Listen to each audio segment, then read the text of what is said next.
Hello and welcome to R&R's Ask the Expert. I'm Kayla McGowan, editor-in-chief, and today we have a very great topic, detailed topic that we're going to talk about, and it's about the long-term leadership and franchise-driven growth in an ever-changing industry. And if you haven't guessed it, my special guest today is Mark Davis. He is the co-CEO of Signal Restoration Services and chairman and CEO of PuroClean.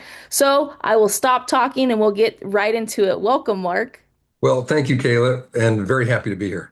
Yes, I'm very happy to have you. We have so much to talk about today. And I know you can agree, our industry is just ever changing. It's like we kind of catch up and then things just change again. So with you and Frank leading PuroClean and Signal, you guys have operated under private ownerships for over 10 years now. Wow. How has the structure enabled you guys to make long-term franchise first decisions that might not have been possible under any type of under other ownership model? Um, yes, thanks, Kayla. The being independent, there's nothing against private equity. It's been a real big push in the industry for the last 7 years, and there's been a lot of consolidation. But my business partner, Frank Torrey, and I, we started off together as partners when in 2012 we bought Signal, which was just a Michigan restoration company doing construction only. We changed it to be a national, commercially focused company. And then 4 years later, in 2015, when we bought the PuroClean franchise network, we pivoted and made Signal 100% commercial. And and with PuroClean, they still do light commercial, but we had a lot of work to do with PuroClean because when we bought it, it was a struggling brand. I think that's the right way to say it. It was in the bottom of the category. And so what Frank and I did was the first thing we did was we committed that we would not take a distribution out of PureClean for at least 2 years, and that every penny of cash flow would go back into the business, supporting our franchisees. We call them franchise owners. And so we did that not just for the first 2 years, we did it for the first five, where we did not take a penny of distribution. And what did we do? We went out and hired people like Darren Hudema, okay, Nick Hindle, some other people that you know from the industry. The reason I mentioned Darren is people say, how did you guys do it? How did you and Frank do it? When I say do it, it really kind of means resurrect the brand from the bottom of the category, which is definitely where it was at the bottom of the category. Um, uh, and it was through training. That was the single most important focus was, and at the same time, we stopped selling franchises. We added over 300 and some since then. So you might say, what do you mean you stopped selling franchises?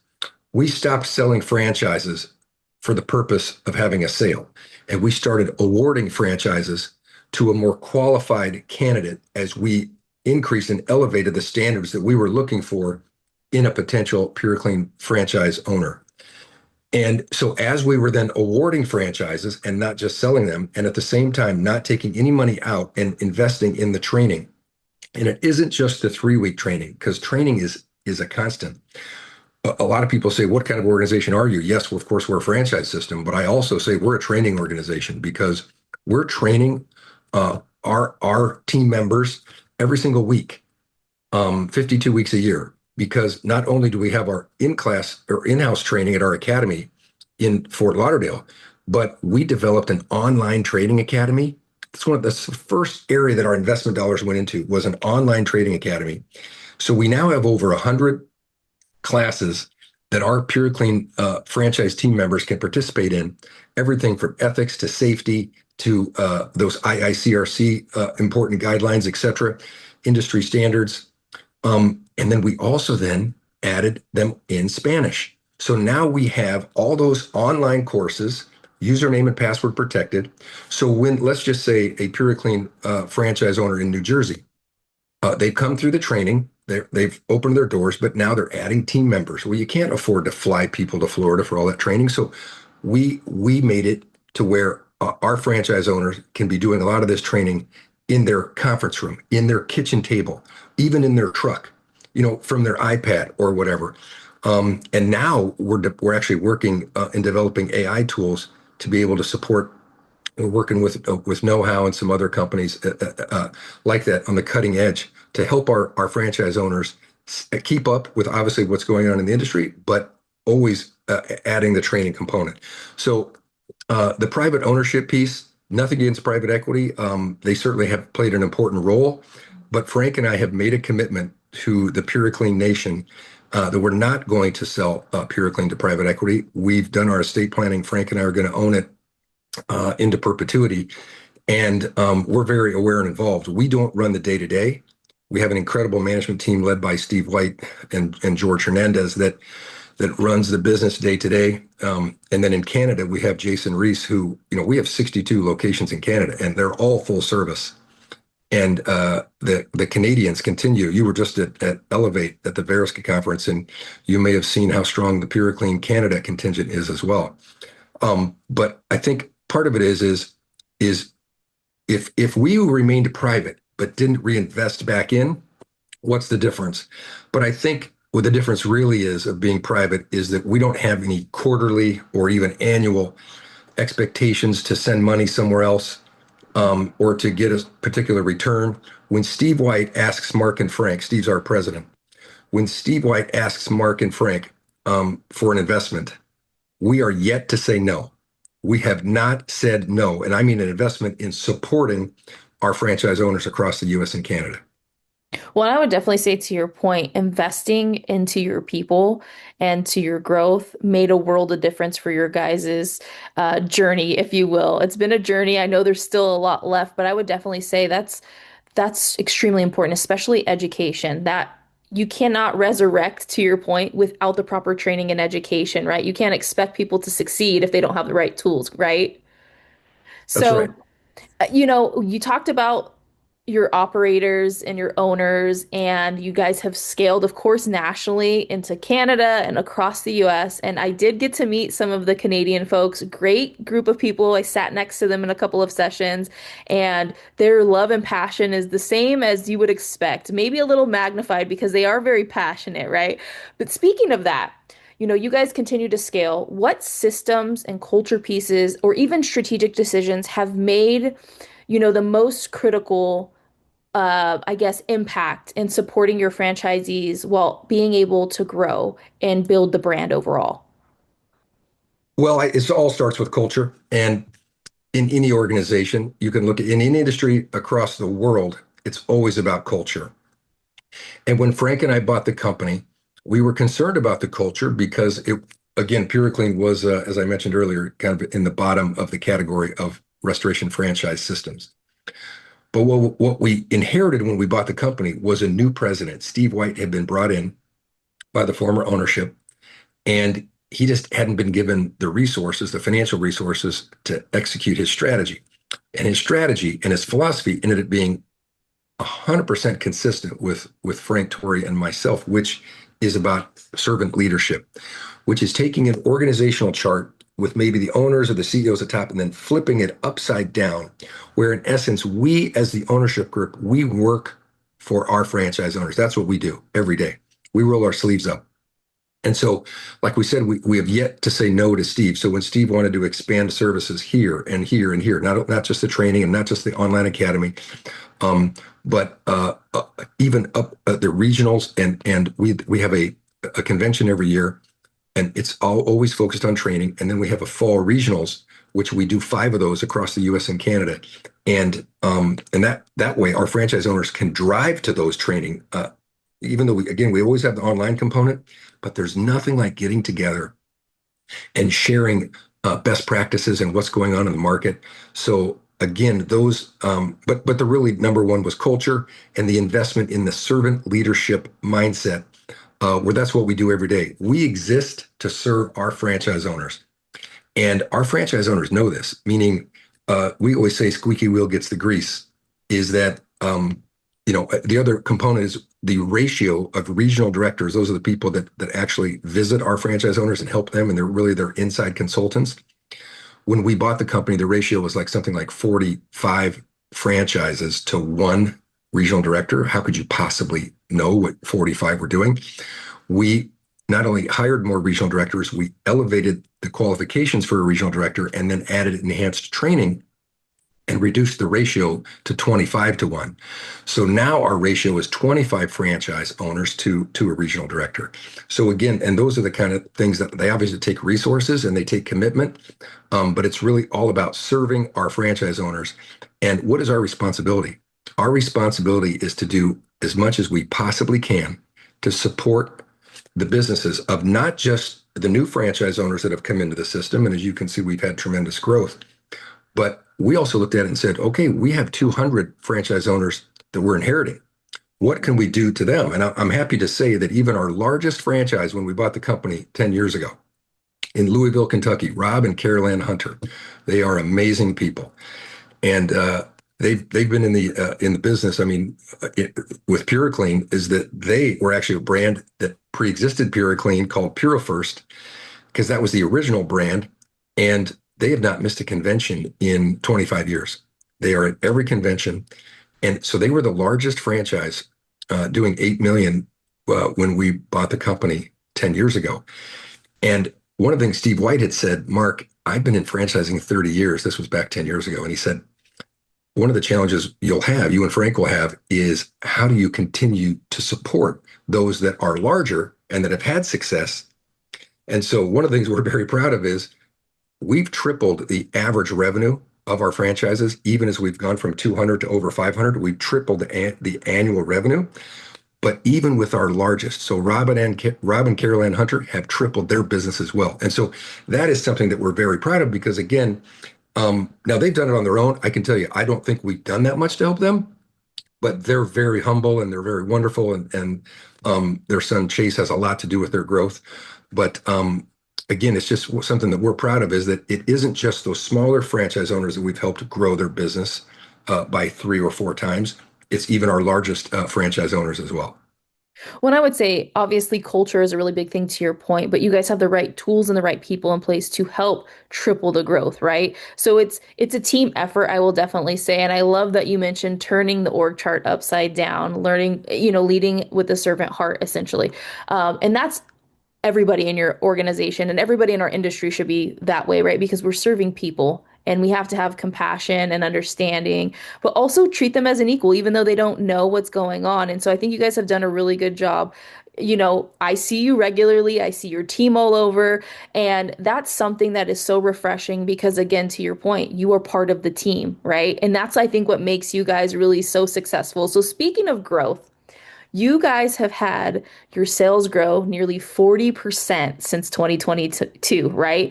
What do you see as the key drivers behind that growth? I know it's going to come down to the team, but what lessons can other restoration professionals, both franchise and independent, take from your guys' approach? And I know you're going to touch on this, but for those of you that don't know, PuroClean has a sister company, Signal Restoration, which I know plays a huge part. And Mark's going to dive into that. But what could you share with just really anybody in the industry on that? Well, first of all, sales is something that I've been doing all of my life. I don't know when. Some people say there's born salespeople.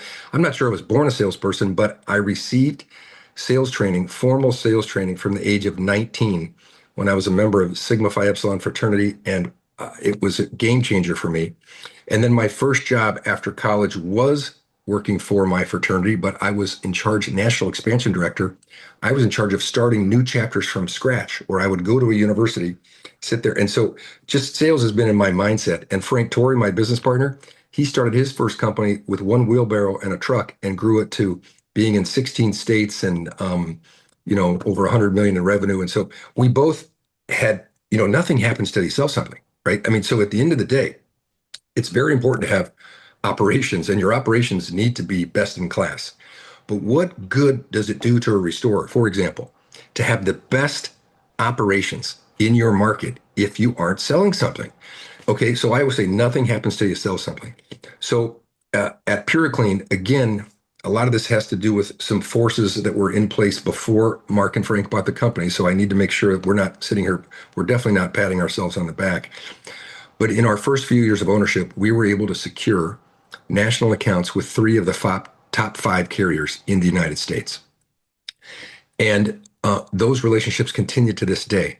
And they only continue because of our performance on the operations side. So it was important for someone to sell those accounts, but then it is absolutely up to us to make sure that we're providing the training and also the monitoring to make sure that our franchise owners that are involved in those national programs are achieving those SLAs, are delivering the best in class, relentless customer service in those markets that we possibly can. So even though we did sell the accounts, the only reason they've grown is because of the training and the fact that our franchise owners have delivered. They're the ones in the trenches. They're the ones doing the work and delivering at a service level that has grown the business significantly. And then in Canada, interestingly enough, is that when the Canadians saw what we were doing in the States, they didn't have any national accounts either. That's when Jason Reese said, okay, I'm going to now follow that playbook. And now what the PureClean Canada has done is gone out and signed a number of national accounts, and their growth trajectory is absolutely incredible. I mean, just to give you some perspective, total revenue when we bought the company was 83 million in the US and Canada. Okay. Just Canada alone last year did over 110 million. So if you get an idea, and then obviously we did over 400 in the States. So combined, we're at over 500 million. But to think about that from 83 million to over 500 million, but that is, and again, not just by adding, it's by tripling the average revenue. And then Signal does have a component there. Signal is one of the largest referral sources to PureClean. So Frank Torrey and I, and several of our team members at Signal, we are an employee-owned company. We're at PureClean. Frank and I are the only shareholders. At Signal, we have a number of our team members that have been with us since day one. We bought that company 14 years ago. And so as an employee-owned company and doing commercial only, how does Signal succeed? Part of the formula for success is the partnership with PureClean. You can notice in my background over my head, I have both PureClean and Signal. They are two separate companies. Again, PureClean is a franchise network that works all across the U.S. and Canada and in Puerto Rico. We have 4 offices in Puerto Rico. Joe Ortiz does an amazing job out there. And then at Signal, we're more of a project based. So we will go anywhere. Like after Hurricane Maria, for example, we rebuilt the Caribe Hilton, the Hotel Intercontinental. And that was actually an inspiration for us to then open those offices and plant the PureClean flag in Puerto Rico after Signal left. But the way it works is when Signal lands a commercial account with 500 locations, we don't use zip codes like some people do. You have to pre-qualify as a PureClean in order to do Signal work. So we've made sure they've been through the training, they've been through the T&M training, they understand how to do commercial losses, even from the initial inspection to the vernacular to doing T&M versus whether it might be, using Xactimate or Cortality. And so as the training is happening, why that's a big part of the growth. We have a franchise out in Oregon that went through the T&M training. And then right after that, the storm hit in February of 24 up in the Pacific Northwest. And it gave Ben Dobler, who's our franchise owner in Portland, it gave him the confidence to walk into a commercial job. And he did a $7 million job, which up to that point was the largest job in PureClean's history. And yet he knew he had Signal to support him either with how to do a ROM, how to develop a ROM. We provide those sort of large loss consulting services. But if the PureClean is able to do it themselves, great. If it's too big, and usually that just means working capital wise, but maybe it's too big complexity wise. When the PureClean identifies that project, they just pick up the phone and they call Signal, and then Signal is able to do that. So actually, last year in 2025, the second largest job that Signal signed came from a PureClean in Seattle, Bob Jordan, who got a call on a very complex large loss in Seattle. When he walked on, he saw it. He's like, okay, this is over my head. He picked up the phone. He called George Hernandez. George calls me. We mobilize Signal. And George, who's the chief operating officer of PureClean, is also the liaison. George and Heather Sills, they're the liaison to PureClean. Every single day, those two companies are cross-referencing jobs and leads to each other. And what it's really for? To deliver the best solution to the customer. We help reduce mobilization costs. When Signal gets a call to go to a job, instead of having mobilization costs, we call a PureClean who's local. That PureClean is there within 2 to 4 hours with no additional mobilization costs, which is not only providing value to the insured and to the insurance company, but it's also collecting that data. And so that we can all then assess it. Okay, what do we really have here? Is it a covered loss? What degree is it? So even though the companies are totally separate, they refer each other a lot of revenue, and the signal relationship has been a big part of PuroClean's significant revenue growth. And I will definitely say too, to your point, I think you touched on something really big outside of just the referral source, communication. You guys have seamless communication, you guys, and that's something that our industry is has to have. Communication has to be seamless, and you guys have found success because you guys don't miss a beat, right? You guys are able to, like you said, mobilize with another PuroClean in the area, and I think that's really important for anybody listening, independent, franchise or not. Communication and having things in place make the world of difference. We have to be prepared for all things that we're going to see. So thank you for like breaking it down to how it all works because I think most people maybe not even understand how your entire network truly works. So, you know, as I mentioned in the opening, we're talking about an industry that is ever changing. So as we look forward to the future, what major shifts do you anticipate in the restoration industry from both a technology and carrier standpoint, as well as labor? And how are you and the team positioning yourselves to get ahead of those changes and challenges? Well, Kayla, I certainly don't have a crystal ball, but what we do is we attend the conferences. And I see you at these conferences, so we're there listening. Just so far this year, started with the LEA, which is more of a commercial one, but then Cotality in DC, and then you and I just got back this week from the Elevate conference for Verisk Elevate in Salt Lake City. And wow, I mean, in essence, is that we're just a small part, honestly, we're a small part of the claims ecosystem. But yet the way we kind of try to kind of keep up, I wouldn't say stay ahead. Really, it's moving so fast. We're just trying to keep up with what is going on. And everyone knows it's technology. Yes, you'll hear people talk about AI. At the end of the day, AI is going to help make a lot of things more efficient, et cetera, et cetera. But it still boils down to the service level in the field. How well are your people trained? Now, a lot of that training is going to be even more technical, and it is going to be even, and we see that happening. But think about it: is the younger generation is already more technical anyway. I'm the one asking my daughter how to use my iPhone, for example. So, when you think of this next generation or the younger generation, which a lot of times it is with the certified water technicians, and after they go through that technical training, so much of what's happening in the claims in the restoration space is going to be about data. It's very data driven. And those independents, national contractors or franchise, it doesn't matter. Those that stay up with the technology and make sure that they're also embracing and investing in what is a data-driven industry. It always has been, but it's now much, much more so with AI. And I will tell you, it was my first time attending the Verisk conference. I will not miss it again. That Elevate conference, it was incredibly enlightening for me, and it helped us at PureClean and at Signal, but specifically PureClean to say, where else do we need to invest in technology and in systems so that we can better prepare our franchise owners for really, again, in their local markets and with our national accounts to stay ahead of the game. No, I agree 100%. And to your point, this year is just, it's fresh. We're still in the very beginning of the year, but these events have been incredibly insightful, right? And Verisk Elevate, that was my first time too. Wow, very impactful to your point.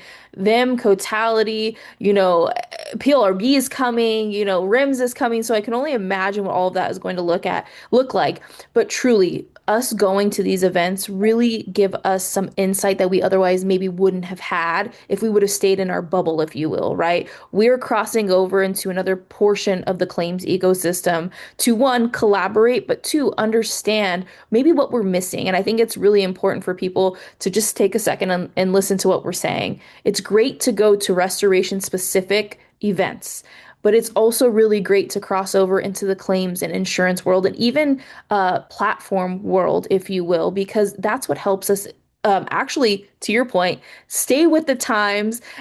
We can't really get too far ahead, but really truly stay with the times. And I think Nick Hindle said this best this week. He said, AI is something right now that we're talking about it, but in a 12 months time from now, it's just going to be part of the system that we're using. And I think that was a really great point because now in 12 months from now, we're going to have something new and shiny that we're trying to work into this system that we call the claims ecosystem. What is that going to be? We don't know, but to your point, going and attending these, events help us stay with the time and not play catch up. So, speaking of all of this, you guys have 500 locations. I know that was not an easy task, but you guys have a really key and distinct leadership approach. What leadership lessons stand out to you most from your journey, and why do you believe industry collaboration, like we've just talked about, especially through RIA's AGA initiative, are so critical to the industry's future and success? Well, first of all, from a leadership standpoint, I've always said you have to remain humble and hungry because as you're leading, and again, it's one of those scenarios back to that servant leadership when you turn it back upside down. We are supporting our franchise owners, which means we are inquisitive. It means we ask more questions. How can we help you? We have a national leadership council at PuroClean. These are elected franchise owners from different regions around the US and Canada. And they come together several times a year. They serve 2-year terms and we rotate so that there's always an evolving group. And we don't just make decisions for our franchise network. We engage our NLC and the NLC elected members. They listen to the franchise owners in their regions that they're representing. So even though we're privately owned, yes, it's just Mark and Frank. Okay, is that how do we say it? We are incredibly open 24/7 to that input. We have a vehicle to do it through our NLC. And so the leadership we provide, it does also help a lot. I don't want to forget this point. The fact that Mark and Frank own this brand of PuroClean, and yet we're not owner investor, we're owner operator because we have been in the service business all our business lives. We own another restoration company. So when we're talking to franchise owners that have issues regarding how you making the phone ring? How about working capital? What about pay cycle times? What about labor? We talk about labor as we all know that labor is an issue. But because we are in the trenches every day as operators, the connectivity that we have with our franchise owners is really incredible because we feel we're living and feeling what they are on a daily basis. And and the other component, again, even though we don't run the companies day to day, we have incredible leadership teams doing that. We are, as Frank always says, aware and involved. We're engaged, but not as micromanagers, as leaders that are always asking the question, how else can we be helpful?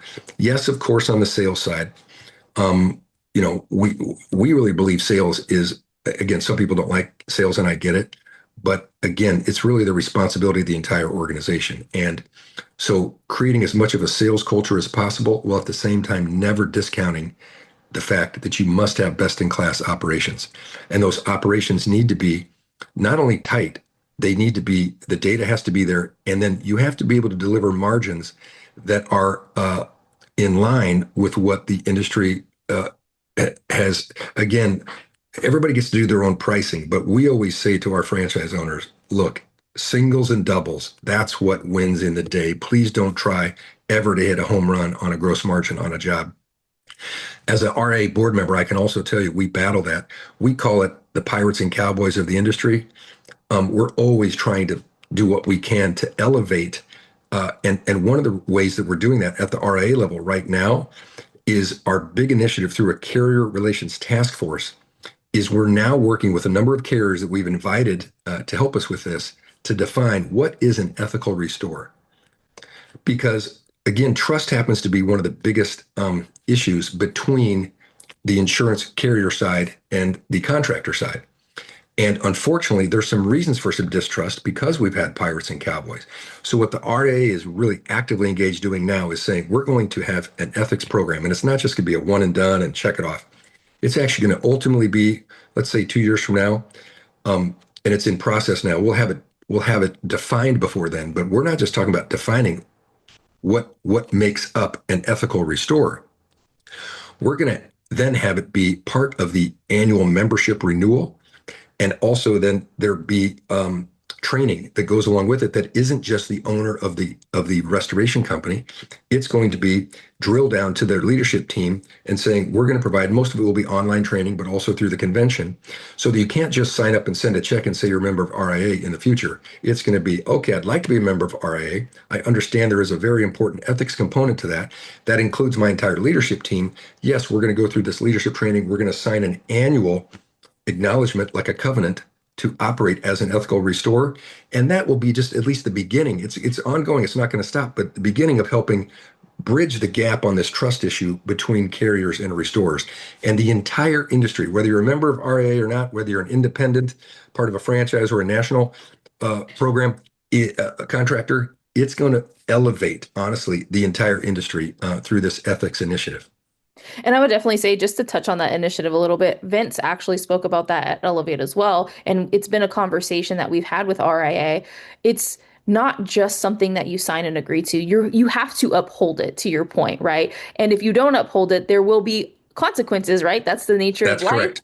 And I think that's what we really are missing, to your point. And so, keep an eye out, because I know that's something that's big for 2026 for RIA. But to your point, Mark, it will really elevate our industry as a whole. And not only that, drive, membership and leadership over to the RIA and grow it. And, I think that the one thing that people need to really understand is, once we have this in place, the relationship will begin to evolve and be more of a collaboration than more of a quote unquote, what people will say, fight or resistance. And that's the goal of this, right? Because at the end of the day, theme of the year has been one ecosystem, and that's what it's going to take for us on our side of things, right? Verisk and Cotality and the carriers, that they're working on their stuff too, but this is our initiative to really make a difference and make that ecosystem, seamless, a little bit more seamless than it is now. So I know we're going to probably air this after the AGA event there at PuroClean, but truly, what have you seen make a difference with these, regional events with the RIA? Well, yeah, the RIA doing these regional events, again, it allows restorers from various parts of the country to travel to something without having to get on an airplane. We're very conscious of the cost control standpoint. We also make them one day so that they're action packed. We're going to be going from 8:30 to 6 p.m. on Monday. Yes, this might air after that, but we expect over 100 people. I know there was one in Phoenix that had like 150 people again, and it's providing not only additional education, but it's really awareness and networking. The awareness is things like the AGA. What is the RA doing legislatively to help with there could be, let me give you an example. It could be the state of Washington, and there's something in the legislative docket in the agenda that may have good intentions, but it might have unintended consequences for the restorer. Well, what the AGA does, and we also do it in collaboration with the IICRC, we monitor that legislation on behalf of those restorers, and yet the restorers in Washington would even have no idea it's happening. And yet we're lobbying and advocating to make small changes in language so that the restorers in that state, and we do it for every state, are not harmed by what legislation is on the docket there. So again, but with those regional events, it's awareness of the various programs that the RA has and the training, and then it's also networking. One of the reasons I go to these conferences, and it was true again this week at Elevate, the level of networking is just incredible.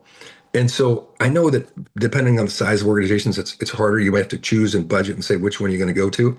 But I've been in this industry for 31 years, and even when I couldn't afford to go to conferences, I found a way to get there, because the networking has always been and continues to be a really key component to growing your business. You talk to other restorers, even though there's a lot of things happening quickly in our industry. You go to these events, there's going to be people that have already beta tested something. Oh, I tried this and it didn't work.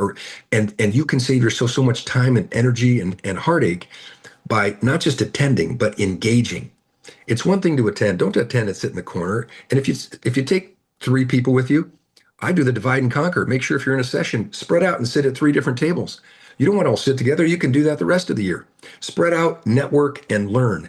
And again, that's what's going to happen at this AGA event that we're hosting at the PureClean headquarters this coming Monday. But it's also true, like the convention in Savannah for RIA that starts on April 28th. You talked earlier when we talked about how ethics may increase the participation.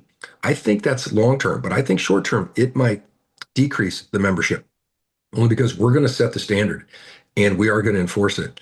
And it's going to be it's in essence going to be the heartbeat of the RI going forward, which is being the ethical, what defines an ethical restorer.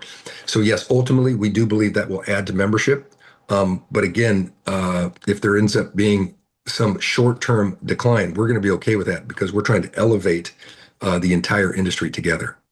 Well, I would say it's about accountability to your point, right? This is not about just numbers. This is about accountability and upholding an industry standard, if you will, that doesn't currently exist right now, right? So, I think it's really important to really understand too. This is kind of how our industry works. It's not about the short-term game.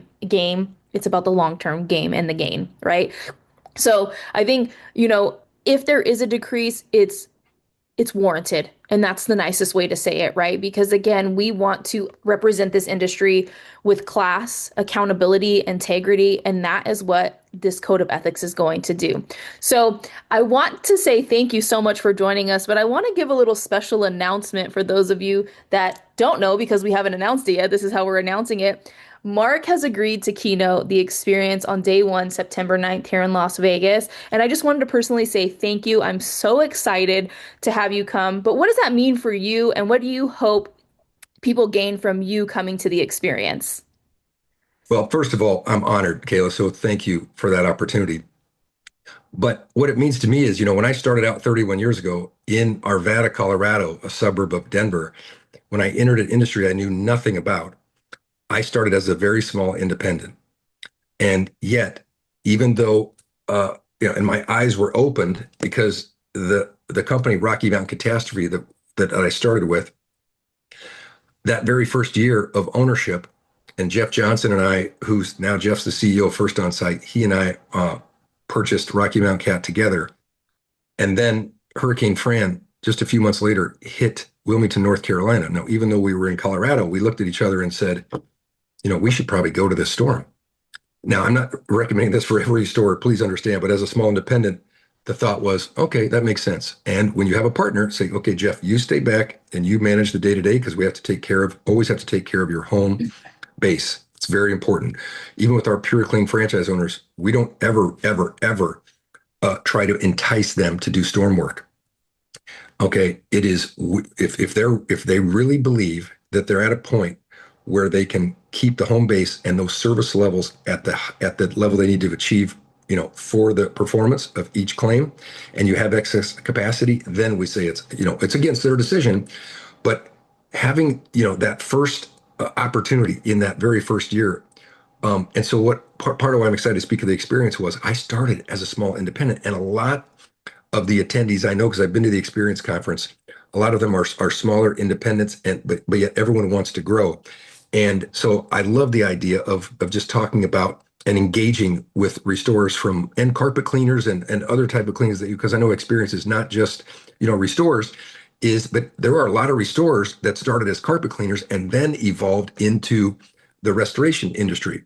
And so I can relate because that's where I started. And also I can relate because one of the incredible benefits of owning the PureClean franchise system is being able to work with small business operators that many of them obviously are starting from scratch. I think we